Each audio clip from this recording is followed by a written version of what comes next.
Hi everyone, this is Gary Wilson and welcome to tonight's live webinar for the investor agent for flipping and also for people who are in the buying rentals program, rental profits without the pain, and also flipping for profits without the risk. Many of you who have taken those are also investor agent students. Some of you actually are investors who went on to get your license because you took the rental profits program and saw the value in getting your license, so kudos to you. Tonight what we're going to do is we're going to continue in the marketing series. We've been on this for a little over a month now. For those of you who are brand new, the subject matter on these webinars is often usually dictated by you, the students. You just tell me in emails, text messages, what have you, what you'd like to cover, and we do that, and we try to keep it to one specific subject on any given webinar. And the reason is we dig in a lot of detail. Again, these are recorded, so you can get the recording the next day and rewatch it or strip off the audio and re-listen to it in your car if you'd like, or you're driving. And again, for those of you who are relatively new, if you go back to the beginning, beginning of the year, actually the week between Christmas and New Year's, we went into the first couple of modules, which were the basics, modules 1 and 2. I don't think we spent any time in module 3 yet. Everything I've been doing since the end of January through February has been all in module 4, which is all the marketing.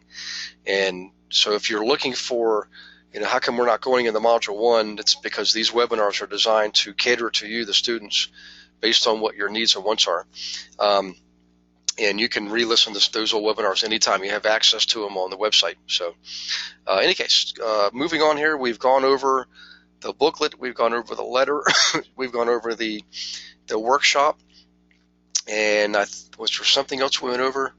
I can't remember. But in any case, I'm going to go over a couple of new techniques tonight. Some of you may not have seen these yet, and some of you have been around a while, and some of you have been around for about a year. You've seen some of these, okay? But when we don't cover these in a while, I like to go over them because they're valuable tools that can be used to complement what you're already doing. Okay, so without further ado, let's get started. First things first, when it comes to joining local investor clubs, as many of you know, have been a member of RIA for years. I used to be a member of ACRE. I still might be a member because I might be grandfathered in because that goes way back to the 1980s when ACRE was big, American Congress Real Estate. RIA is the big kahuna right now, Real Estate Investor Association, okay, of America, by the way. They've simply taken over the landscape when it comes to investor clubs. They're local, and they have a national affiliation. They're all essentially the same, excuse me, same basic format. And I'm not advocating their format. That's not what I'm here to tell you about tonight. I'm going to tell you tonight a little bit about how to actually leverage your local investor clubs, why you should belong to them, and it's maybe not what you necessarily think, okay? So first things first, you can locate these guys online. Just simply Google RIA in your area. Like right now, I'm in Phoenix, Arizona, and I know there's a RIA club here, okay? In fact, there might be a couple of them. I know in other parts of the country, Chicago, Orlando, there's multiple RIA groups and still some ACRE groups around. Okay, there's an ACRE group in Pittsburgh. There's an ACRE group in Albuquerque. Okay, if you're in the Albuquerque group here. Matter of fact, one of your fellow agents, Mark Richter, belongs to the ACRE group there. He's from Albuquerque, and he's an awesome dude, does a pretty good business when it comes to investing, and he's an agent, of course. In any case, what I would suggest is this. So go ahead and start taking notes. I highly encourage you to join your local investor club. If there's multiple clubs, go to each of them as a guest and see which one you feel most comfortable with. You can belong to multiple clubs if you want to, but it's really not necessary. The reason is you're not really looking to get investor clients from these clubs. You can get some, and I want to explain to you how to do that. But for the most part, these clubs are chock full of your no money down FSBO guys. They do have some seasoned veterans in these clubs, and oftentimes they're on the they're like a board member. They're on the board of these clubs, okay, and they own hundreds of units, okay. They know a lot about how to invest, and they've done all the different techniques, no money down, as well as putting your own money down, which is what I advocate. Okay, but there's some big reasons why you do want to join these clubs. And number one, first and foremost, is you can get a lot of good references on contractors, okay? Plumbers, electricians, roofers, flooring people, homeowners insurance, even housing and home inspectors, okay?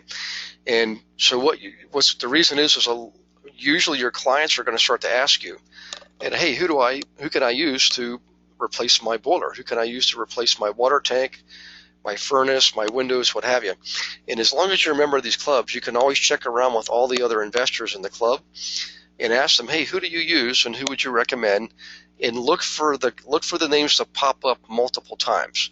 And you want to try to get at least 3 of them, if not more. If you can only get 2 names to pop up repeatedly, in a positive light, by all means, you want to just use those 2 names. Whenever you get a lot of derogatory remarks, obviously, you don't want to speak poorly of those folks because you shouldn't be doing that, and you can get yourself in trouble. But the ones that come in with high grades, by all means, you can speak positively about those folks, and more importantly, you can recommend them to your investor clients. Now, what you do is this is very important. You don't want to do what's called a referral or a reference, okay, because you're not going to make money by referring a plumber. What you want to do is you want to say, yeah, this is a recommendation based on feedback I've heard from other investors in the area. And here's the guys I've heard good feedback on. So you're recommending, you're not referring. That there's a critical difference there. It's actually a legal difference. Okay? So you just tell them, hey, these are the guys I've heard about. I can't give you firsthand experience or firsthand knowledge. However, here's their contact information. Please check them out yourself. Call them up. That they come recommended from other investors, but ask them to see maybe pictures of their work that they've done, particularly if they're remodelers. Okay, that's the one thing you want to write down. Another thing to write down is ask them if they have, if they're insured, and oftentimes they need to be bonded, or they should be bonded also, like electricians. They should be bonded. That's just one example. Okay,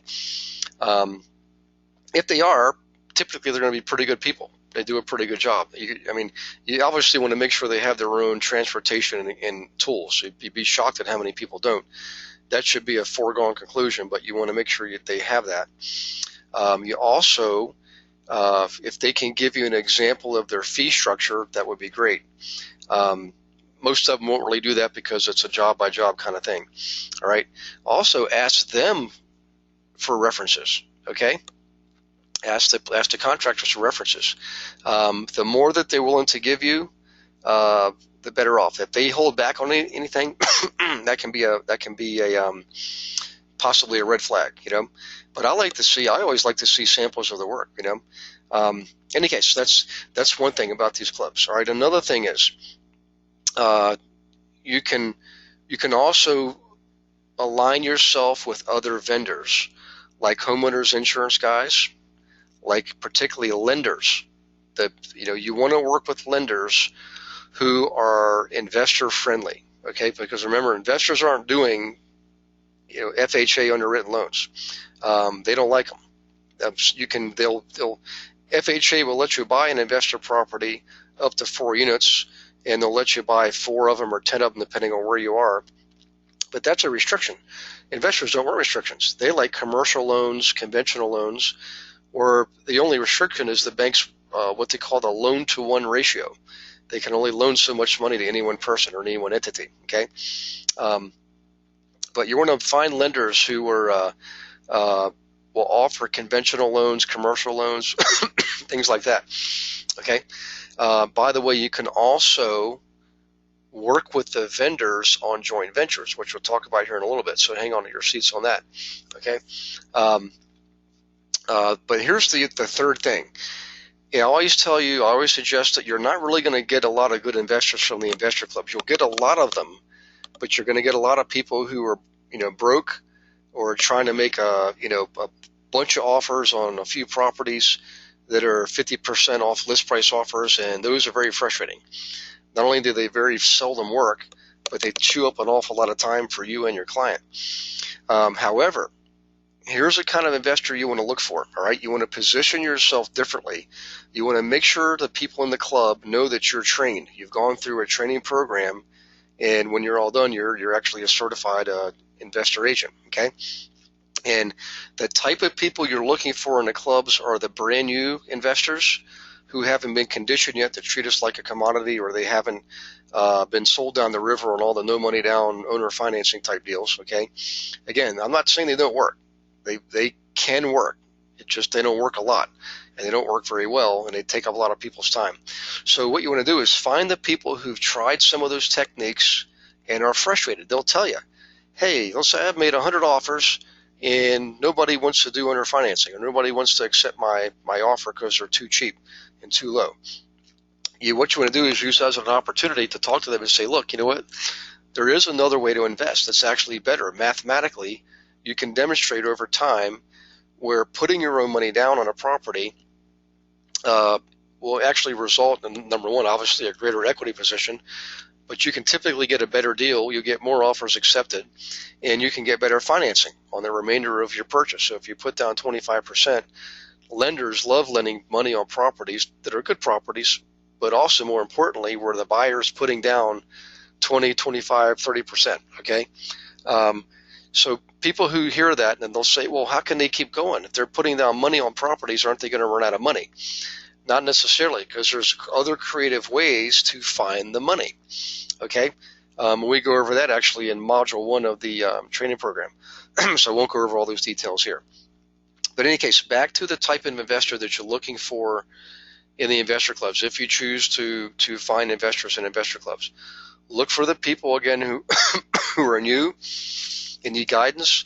And if you're not a very patient person, then look for the ones who have tried that stuff, tried all those other techniques, and are frustrated. Or maybe they've invested, but they made a mistake. Maybe they didn't make money, or they had trouble. Whatever the case is, if you can determine that they have a pain point relative to investing, and more specifically relative to other techniques they've learned, that's your opportunity to get somebody who's ambitious and motivated and is willing to try something that's going to work a little bit better, okay? So keep that in mind and write that down. You definitely want to show up on a regular basis. They only meet once a month, so that's only one evening a month. And I'll give you a real big tip, okay?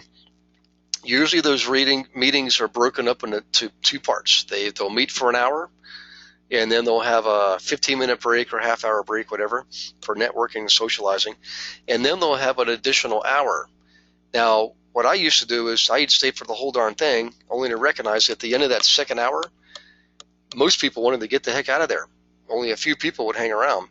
And yet, at the intermission, everybody was hanging around socializing. So what I would do is I'd come a little bit early to socialize, meet people. I'd stay for the first part. And oftentimes they'll let you come up and speak for 60 seconds about what you do. And then at the intermission, I would stay and socialize and network. But as soon as they start the second half, and I know people are going to laugh at this, but I would leave. I would leave when the second half was starting, because I realized I'm there to network and socialize and get contacts. And at the second part of the meeting, everybody's in the big room listening to the speaker, and there's no way to socialize or network very easily, that is. And at the end of the night, it was slim pickings, so I would just leave after halftime and go home and spend time with my family. All right. One more thing on investor clubs, and then we're going to move on. What you might want to do is, you're going to sign up for this club. You can sign up either as an investor or a vendor. When you first sign up as an investor if you want, just to get the lay of the land, see how things work. But don't wait too long before you register or change your membership to that of a vendor, because then you can set up your own table, okay? There's usually a common area where you can set up a table and you can promote yourself. You can bring in your material, which is going to be different than everybody else's material, because everybody else is going to have the glossy postcards and things like that say I'm number one and me, and all that. You're going to show up with samples of properties, okay? You're going to show up with some of the worksheets and the tools and the calculators. And as people come up to you, instead of just talking, say, hey, look, let me show you what this is like, and demonstrate with them what you're doing. Now that's later on, guys. You don't have to become a vendor right out of the gate. Get comfortable first. But then once you do that, you'll get a lot of the newbies coming up to you, and a lot of the people who tried it and then failed, wanting to learn something new. And so you can actually get some decent investors out of these clubs. You just have to do it the right way. Okay? All right, now let me do a quick pause here and check for questions before I move on to the next subject. So if you have questions, go ahead and type them in if you haven't, and I'm going to check them out. So hang on one second.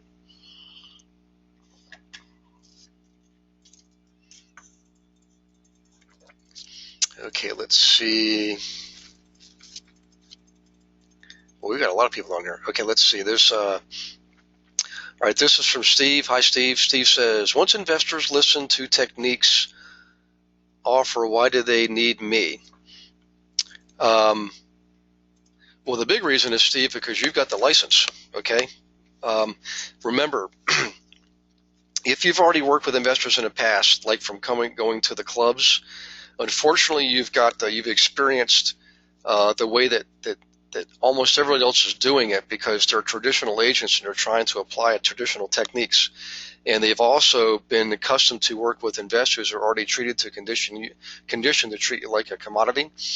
That's why I strongly advocate working with new investors, okay, that you can instruct and guide the right way, or other investors who've tried and failed, okay, and they're more inclined to do things your way.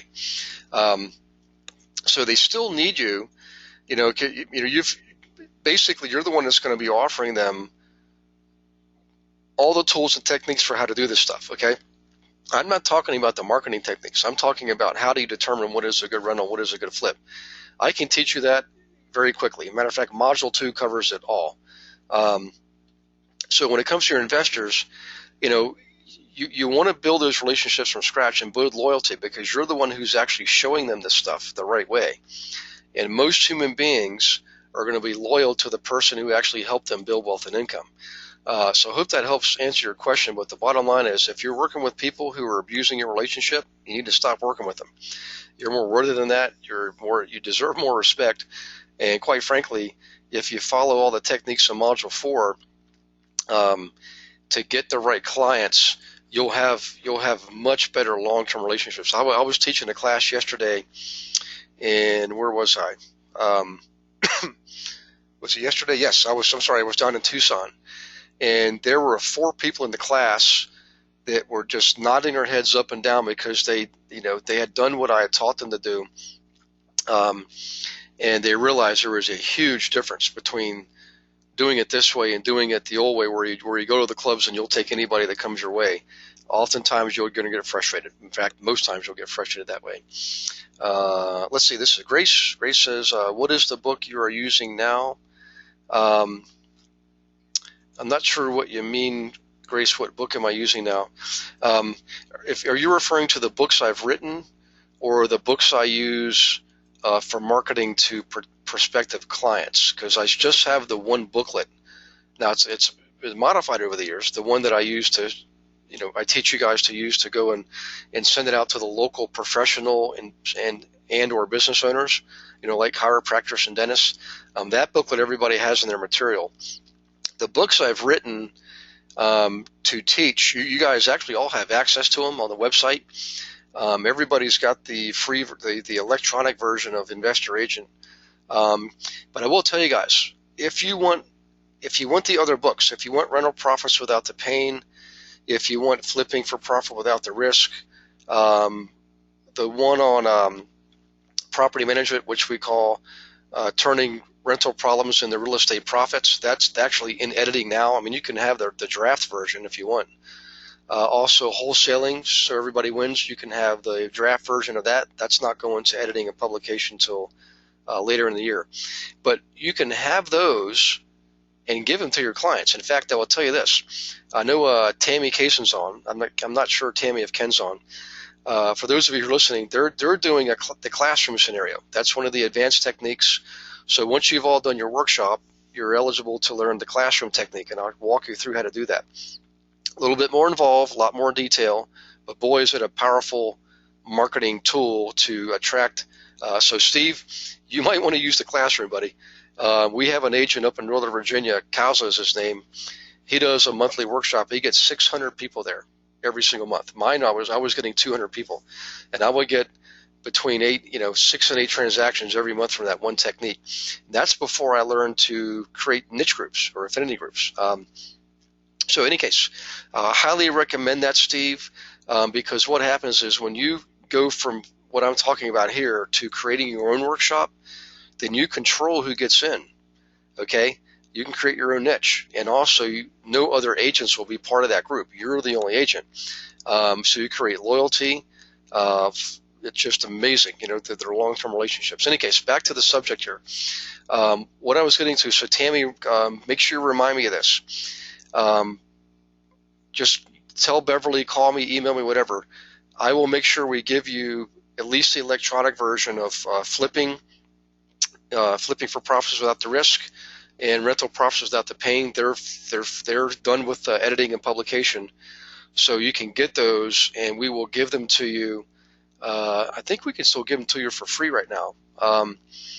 If not, you can get them for like $5. I mean, literally dirt cheap, and hand those out to your clients, and then they will learn from you the way we teach it. So awesome way to get business, guys.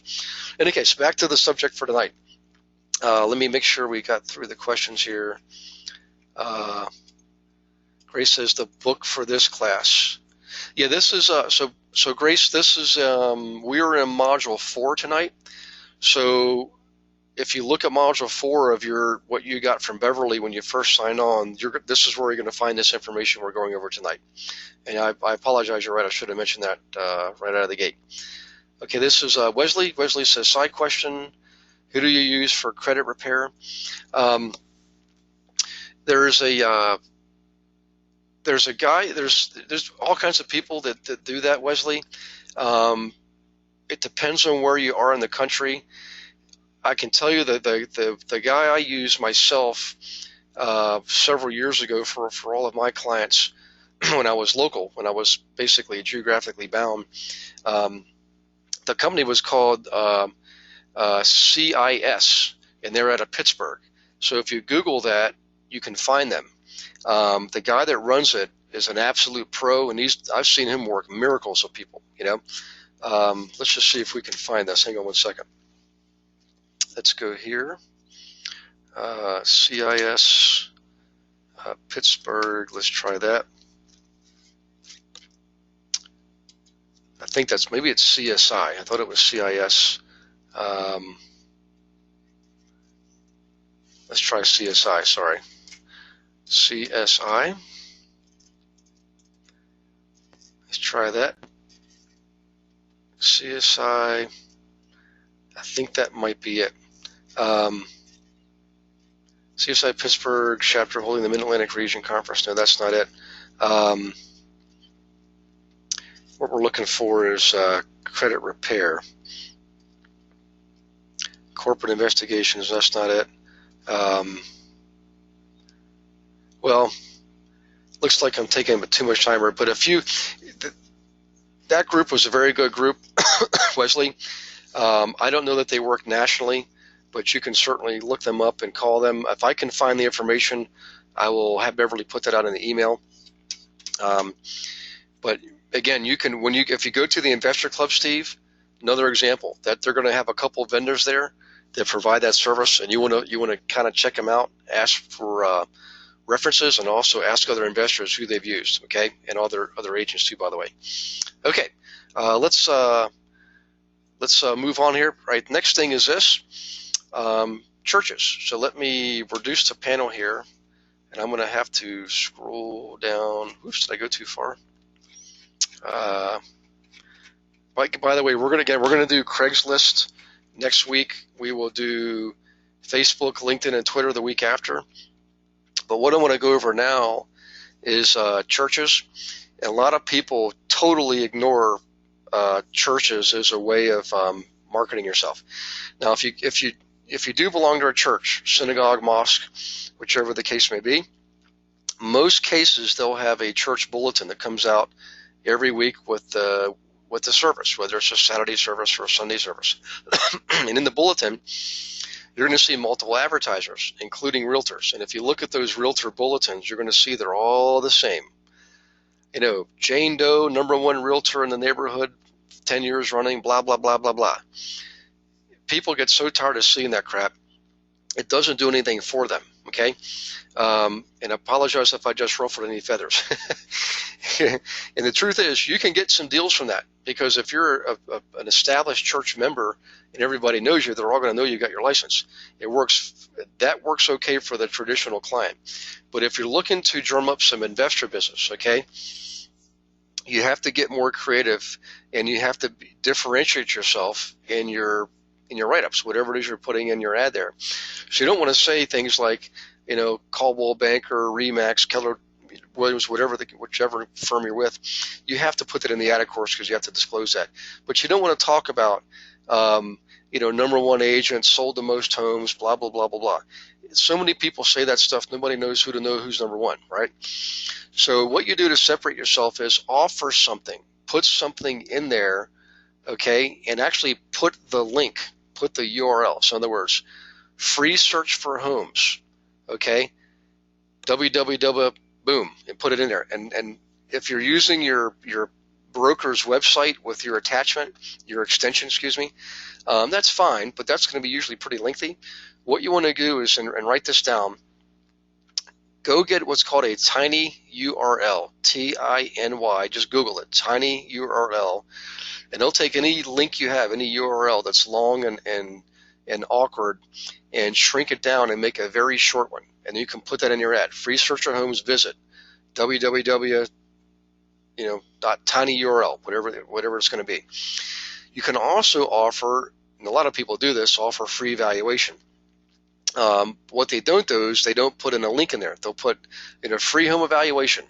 You know, call me, whatever, come visit me at the office, all that kind of stuff. Or they give you your email address, or their email address, excuse me. Again, you want to give them a place to go to that's non-salesy, non-threatening. So give them your web page that allows them to type in their home's information to get a free evaluation. Okay. Now you know, right away, just using those two techniques, guys, you're going to differentiate yourself typically from most other agents advertising in a church bulletin. But here's the real kahuna. Remember, you're focusing on the investor. Through this program, you're focusing on working with the investor. So what you want to say is something like this. Curious about investing in real estate?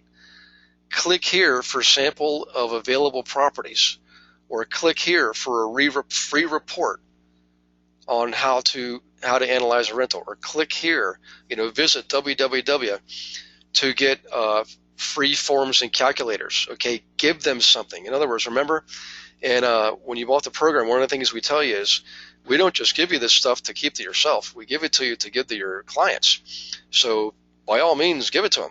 So in your church bulletin, here's an example. You could say, you know, obviously put your name, your contact information, because you're required to, and say this. Curious about investing, or have you invested before and it didn't work out? Visit www for free forms and calculators, okay? Or, you know, free search of investment properties. Give them something that they need to go and do, okay, other than call you. I promise you're going to get better results, right? You can also offer them the opportunity to put an ad out. Let's say, and you know, this is kind of a tricky thing here. Let's say you want to get some listings, okay? And just like FSBOs, owner-occupants who want to sell by themselves, some investors want to do the same thing. What you can do is say, look, you have an investment property you'd like to sell, but not sure how to go about it, or you want to do it yourself. Visit www, and on one of your pages on your website, offer them a couple of free things they can do to help them sell the property. Show them how to do a Craigslist ad. Show them how to do a Postlets. If you have your own private site, you know, there's a lot of things you can do, but the bottom line is there are a number of ways you can use the church bulletin to drum up investor business if you just think outside the box and differentiate yourself from other people. And I just gave you 2 or 3 good ideas. So let me before I move on here, let me bring my panel back over and look for questions on how to use a church bulletin. Excuse me. Let's see. Susan. Susan says, how do I get Module 4 if I'm new? Okay. Susan, we get that a lot. The way Digital Chalk is designed, you do have to go through the prior 3 modules first. Unfortunately, it's a product feature. It's a restriction that we can't overcome. It's designed for you to take a full week to learn the material and whatever module you're on, and repeat it, review it, and actually practice it. So in Module 2, for example, when you get to that, which if you're already in, you're going to get Module 2 very quickly here. Practice the calculators. Practice using the cash flow worksheet, the Excel spreadsheet for what we call the opportunity evaluator. Practice using some of the rehab forms. Go out there and actually practice, because when you do that, then you're going to know how they work, not just intellectually, but also experientially. And we want to give you a week between modules before you jump into the next module. So don't worry about not having Module 4 right now. Believe me, by the time you get Module 4, you're going to be ready and rocking and rolling and ready to go. So I can't wait to hear from you when you get to Module 4. So in any case, let's see if there's any more questions. Okay, so far so good. So let's see what next year we have. I think I want to go over grocery stores and restaurants. If I can get to both of those, that would be a good night. Yeah, investor clubs, churches, grocery stores, and restaurants. All very simple techniques. Again, it's just a matter of you executing, and much of this is very low cost or free. Grocery stores is next, okay?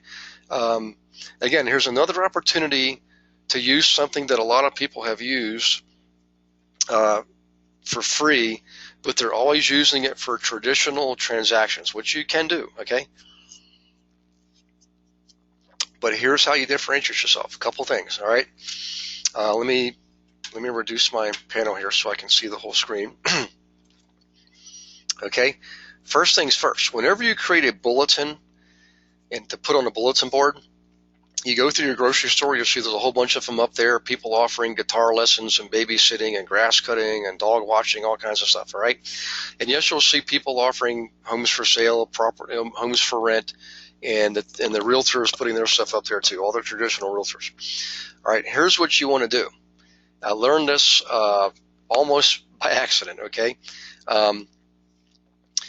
This is just an example. Let's say you have a dog and you like playing Frisbee. Let's say you live at the beach, which is going to be about 1/3 of you guys, okay?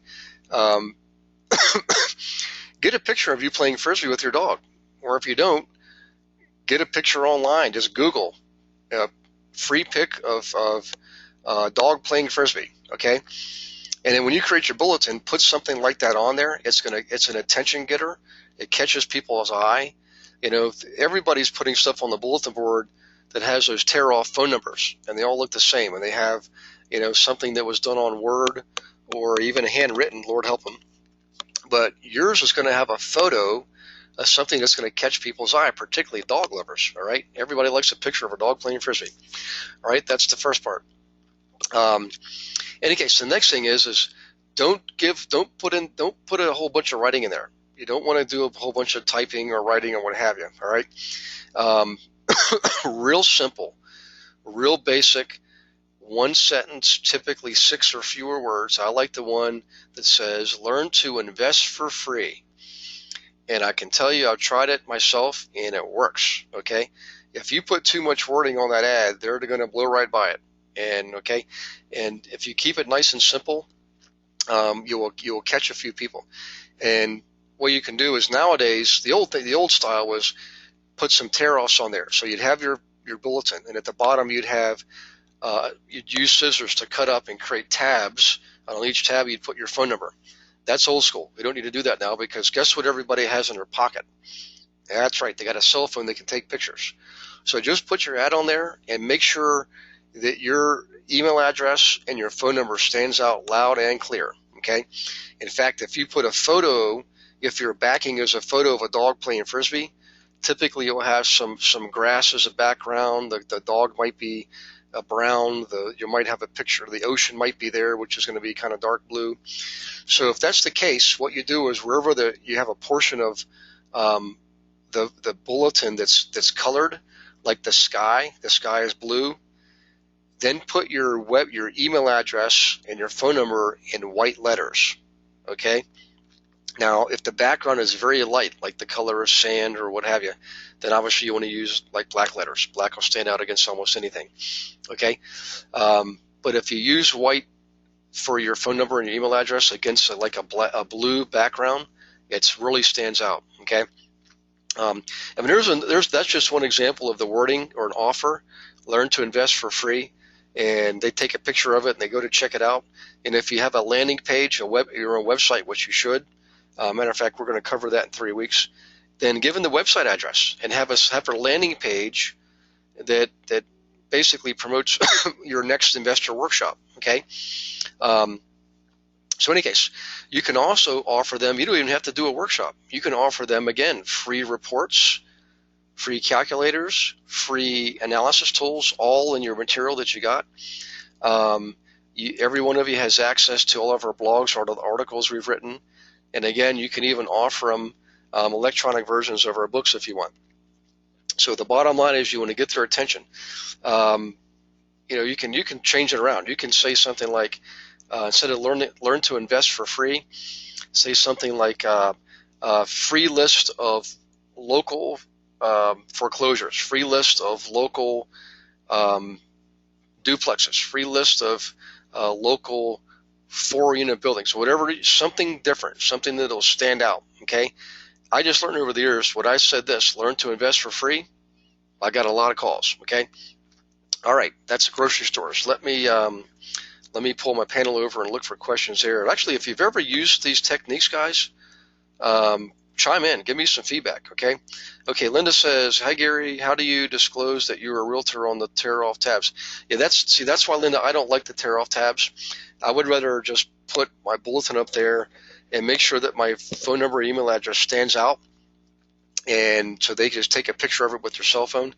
You do have to disclose. You've absolutely got to put, so what I would do at the very bottom, like where there's grass or sand, if it's a beach or what have you, there you've got to just put in your broker's name, Coldwell Banker, Keller Williams, what have you, the address, okay, and you also have to put the broker's main phone number there too. Unfortunately, you've got to do that.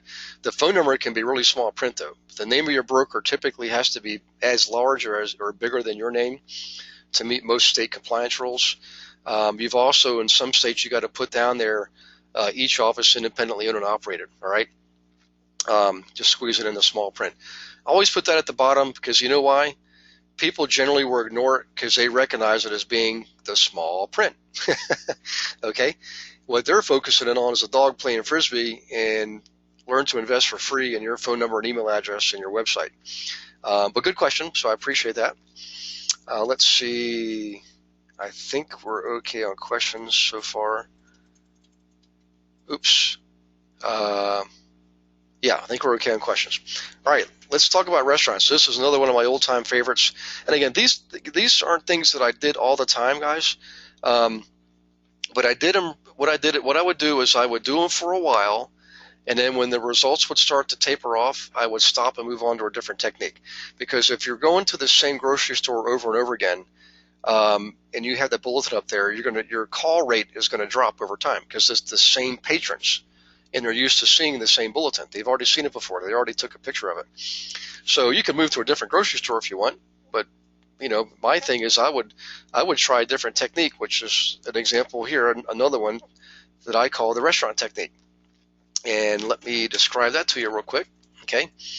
We're doing good on time too, by the way. So if you do have questions, let's see. We do have a question here. Hang on one second. Wesley says, okay, do you end up with lots of interested ones who have no money or credit? So Wesley, I think you're talking about back to the investor clubs, or maybe in general. Let's just treat this as a general question. Excellent question, because I get that a lot. When you go to the investor clubs, you definitely have to differentiate yourself, Because if you don't, all the people that are going to look at you as just another agent. Okay, because a lot of agents, they don't know what to do, so they try to do everything they can, and they join the clubs. They don't know anything about investing, and they take every Tom, Dick, and Harry that come along. And a lot of those guys will have no money or poor credit. And I don't work with those guys. So what I do is I interview them. I interview every prospective client, and this is really important, Wesley and everyone else on the call. No matter what marketing techniques you use to get attention, those are only designed to get you an introduction. You still have to build a relationship, and it all starts with the initial interview. So in the interview, Wesley, once I've determined what their objectives are, they either want to buy flips or they want to buy rentals or whatever the case is, I try to get them to focus. Because if I get an investor that says, I don't know, I just want to make money, I'm new at this, and I don't know what to do. Well, what I would do is start asking them more specific questions like, okay, what if you did a flip and the flip didn't sell in 3 months like you wanted it to? Let's say it took 6 months or 9 months. How would you feel about that? Would that really knock you out of the game? Would that cause you significant financial stress? Ask them those questions. Get real with them. Get real and specific. And I'd ask them on rentals. Okay, rentals, obviously a great long-term wealth and income building technique.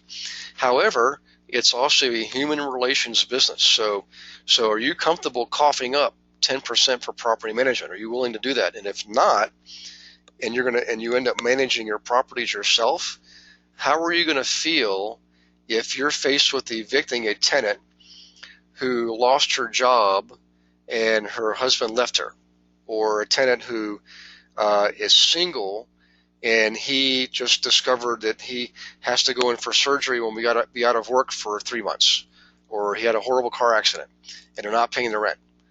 Are you going to be able to be a business person, or are you going to be a charitable cause, nonprofit? We call you nonprofit. Those are the kind of questions you want to ask these guys, because that's going to tell you a lot about them, and maybe they're not really cut out to invest. Or they'll say, you know what, you're right. I would rather work with the rental guys because I know in my church we help people who are down on the luck, or I know I can help somebody I'll take the time to help them move into assisted living if they can't afford my apartment. And that's how I can be the compassionate human being, but also the good business person. When they have answers like that, Wesley and everyone else, now you know you got yourself an investor, okay? And it'll help you determine what they should be doing first, flipping versus renting. I know for me, economically speaking right now, I'm encouraging people to buy rentals. I'm not saying you can't flip, but I can tell you right now it's going to be easier to get the rentals, number one, and number two is it's a better long-term prospect, not just life cycle, but in the next few years. We know that rental valuations are on the upswing, and also rents themselves are on the upswing. And when the economy turns and you've got a flip on your hands, and all of a sudden days on market goes to 270 days, well, that's a killer for flippers, all right? And we're actually in an economic dip right now in most parts of the country. So in any case, back to the subject here. That was a question from Wesley. The answer is that, Wesley, I don't work with them. I interview them first, and if they have no money, no credit, I'm surely not going to spend time with them. All right. There's plenty of techniques you can use, like the booklet, for example, to cater to the chiropractors and dentists, where you get better qualified people who do have money. Or you can create your own niche group in a workshop. So if I knew what your niche was, like what your background was, I would help you create a niche group. And we will focus on that niche group, okay? In any case, back to the restaurants. This is one of my old-time favorites. Let me give you some examples here. Here's one thing I used to do. I used to start with this technique when I worked with restaurateurs. I would always go to restaurants where I either knew the owner or I knew the waitresses, because I was a patron of theirs on a regular basis. I would go in, they were used to seeing me, and then they recognized my face. And what I would ask is this. I would say, look, I'm a realtor. I work with investors, which means I have a lot of clients who are repeat clients, and they're buying properties in this area. They're renting them, or they're selling them because they're flipping them. In either case, I've got another client, in the case of a flipper, who's going to buy the home new to the area, and they're going to be looking for recommendations for local restaurants. In the case of a rental, this guy's going to be getting new tenants in there who are going to be wondering, hey, where do I go eat supper? So here's my proposition. I would love to help these guys out. In order to do that, I would like to work with you on an offering.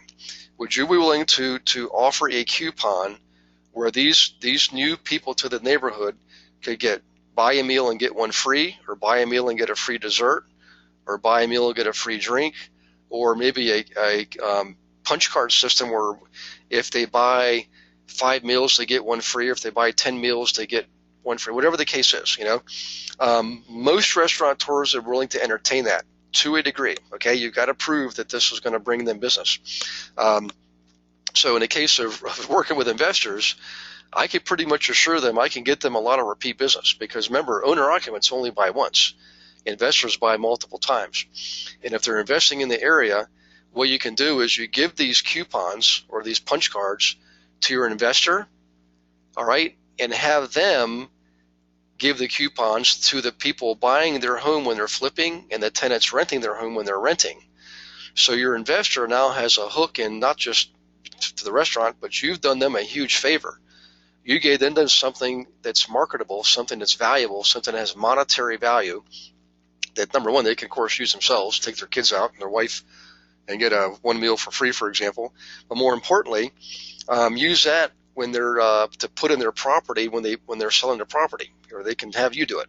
In the case of rentals, they can use it to reward you tenants for signing on with them. Also, here's another one. This is something you want to suggest to your investors. Have them use these coupons to give to their existing tenants, the good tenants, and have them refer new tenants to them. If they have vacancies, one of the best sources of a good tenant is an existing tenant who is also a good tenant. So I want to let that sink in for a second there, because I just said a lot. So again, you can get these coupons because you're the service provider. Get them in your investors' hands. Have them offer them to tenants, their current existing tenants, as a reward for bringing in other prospective tenants. Remember, birds of a feather flock together. So good tenants will often refer other good prospective tenants. All right, that's one way to use restaurants. Here's another way. They all have placemats in there. Okay, and while I'm not a big fan of using placemats for traditional marketing, although it does work, because every time you sit down and you see, the tow truck driver, the banker, the chiropractor, they all have their stuff on this placemat. And you'll see that, again, you'll see the typical traditional realtor saying, hey, I'm Jane Smith.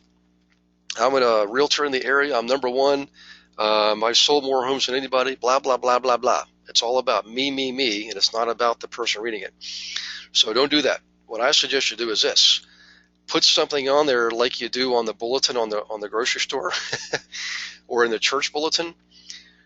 In your little block that you pay for, and they're very inexpensive, by the way, give the reader something to do. So they sit down, they order their meal, they're waiting for the meal, they look at the placemat, and they see your ad that says, hey, learn to invest for free. Visit www, whatever the case is. Or hey, get a free list of foreclosures. Visit, whatever your page is. Or you could also, again, offer a free property valuation. You can say, if you have an investment property that you wish you could sell, get a free no obligation evaluation. I specialize in investment properties. Okay, that's a little bit wordy, but you get the theme. You want to offer a free evaluation, but focus on investors. Okay, stand out from the crowd. And one of the most popular ones is free search of property. So search investment properties for free in your area. Visit www. Okay, that's the second big way to use the restaurateurs, and it's one of my favorites because it's very inexpensive, and you can actually couple that with the prior technique I just gave you.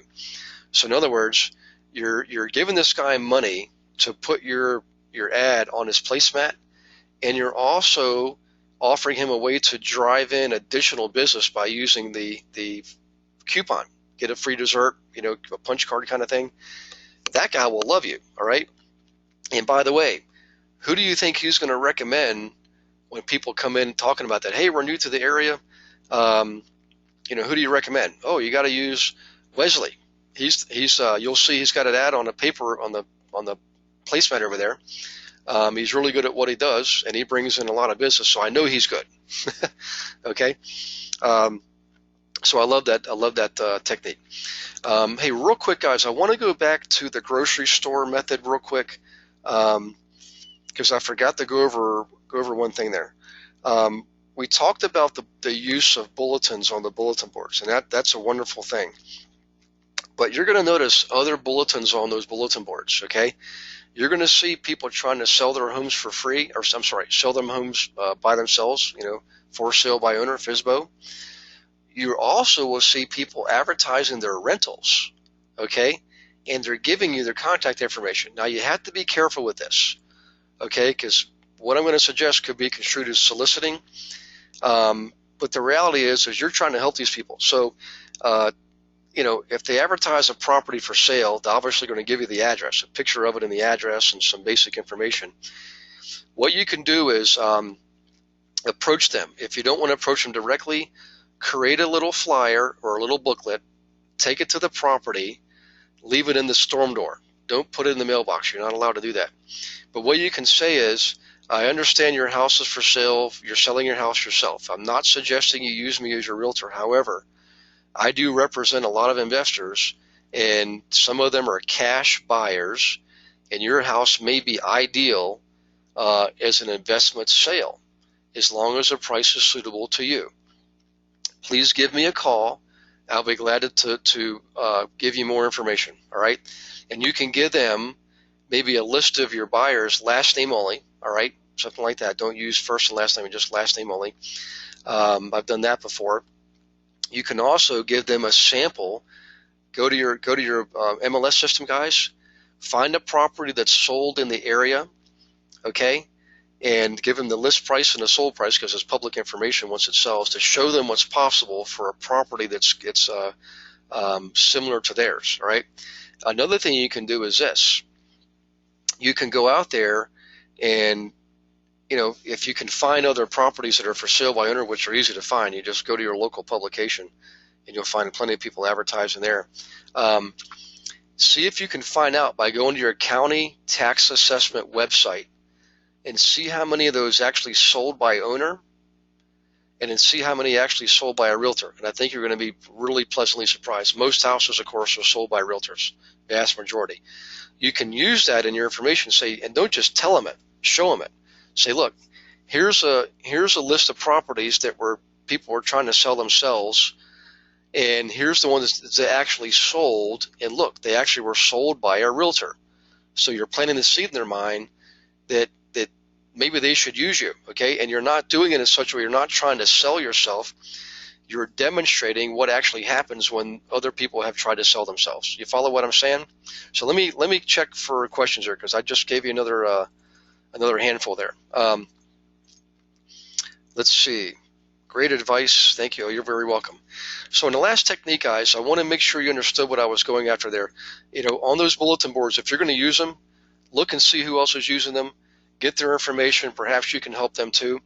The people who have properties up there for rent, you could also offer your services as a property manager, or you could find out, maybe they're in distress. A lot of times people who are renting an apartment or a house are renting it because something happened. That's sitting there empty. It's not bringing in money. They might be more motivated to sell than people whose homes are already occupied. That's what I was getting at. Okay, not to mention the for sale by owner. So that was the additional piece when it comes to the grocery stores. Okay, it is the clock just clicked over to 8, and I'm kind of hesitant to go any further.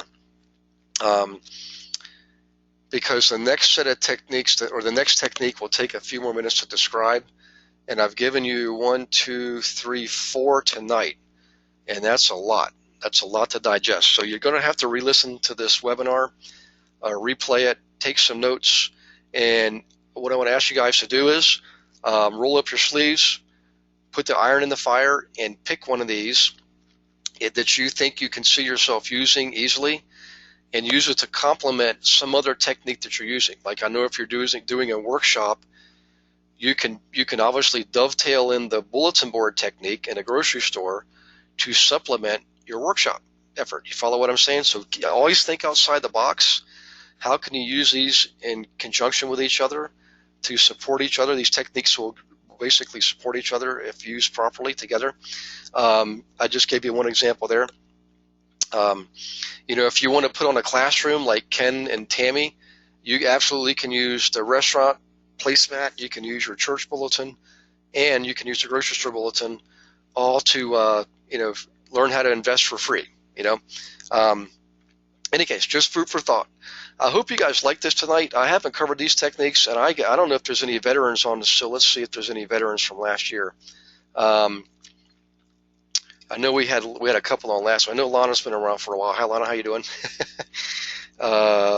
Liz has been around for a while. Peter's been around for a while. Let's see. If you want to talk to other people who've done these, let me know. However, I would just try them. I mean, let's face it, a bulletin is a cost of paper. That's it, and a little bit of time, all right? Let me reduce my attendee panel real quick. Hang on one second. Let me check for more questions before I go. Let's see. I think we were caught up on questions. Okay, let's look at next week. So next week is going to be on the 17th. That's Thursday. And I will be in Redlands, California. I'll be teaching in Santa Monica that day and driving out to Redlands, which is kind of near the mountains and very close to San Bernardino, where they had, unfortunately, had that terrorist episode back in December. In any case, I'll be out there, so it'll be 4 o'clock my time, and it'll be 7 o'clock Eastern. And for those in Arizona, that'll be 5. And those in parts of Tennessee and Indiana, that'll be 6 o'clock. So in any case, and tomorrow, and again, next week, we're going to go over how do you use Postlets and Craigslist. Awesome way to get buyers. Also, you could potentially get listings from it too. So in any case, thanks guys for participating tonight. I really appreciate you being on board and taking the action that you guys are taking. Some of you are really going out there and going gung-ho, and that's great to see, because nothing happens until you put it into play. In other words, the learning is only going to get you so far. Rolling up your sleeves and taking action, that's where you're going to get the results. That's why I always tell people, it's education plus information plus action is what gets you results. So take action, guys. Make me proud, make me happy. And by all means, when you're ready for your next strategy call, please let me know, and we'll get you online and get you set up for your next marketing campaign. But God bless you, and good luck for this next week. I look forward to seeing you next week. Okay, bye-bye.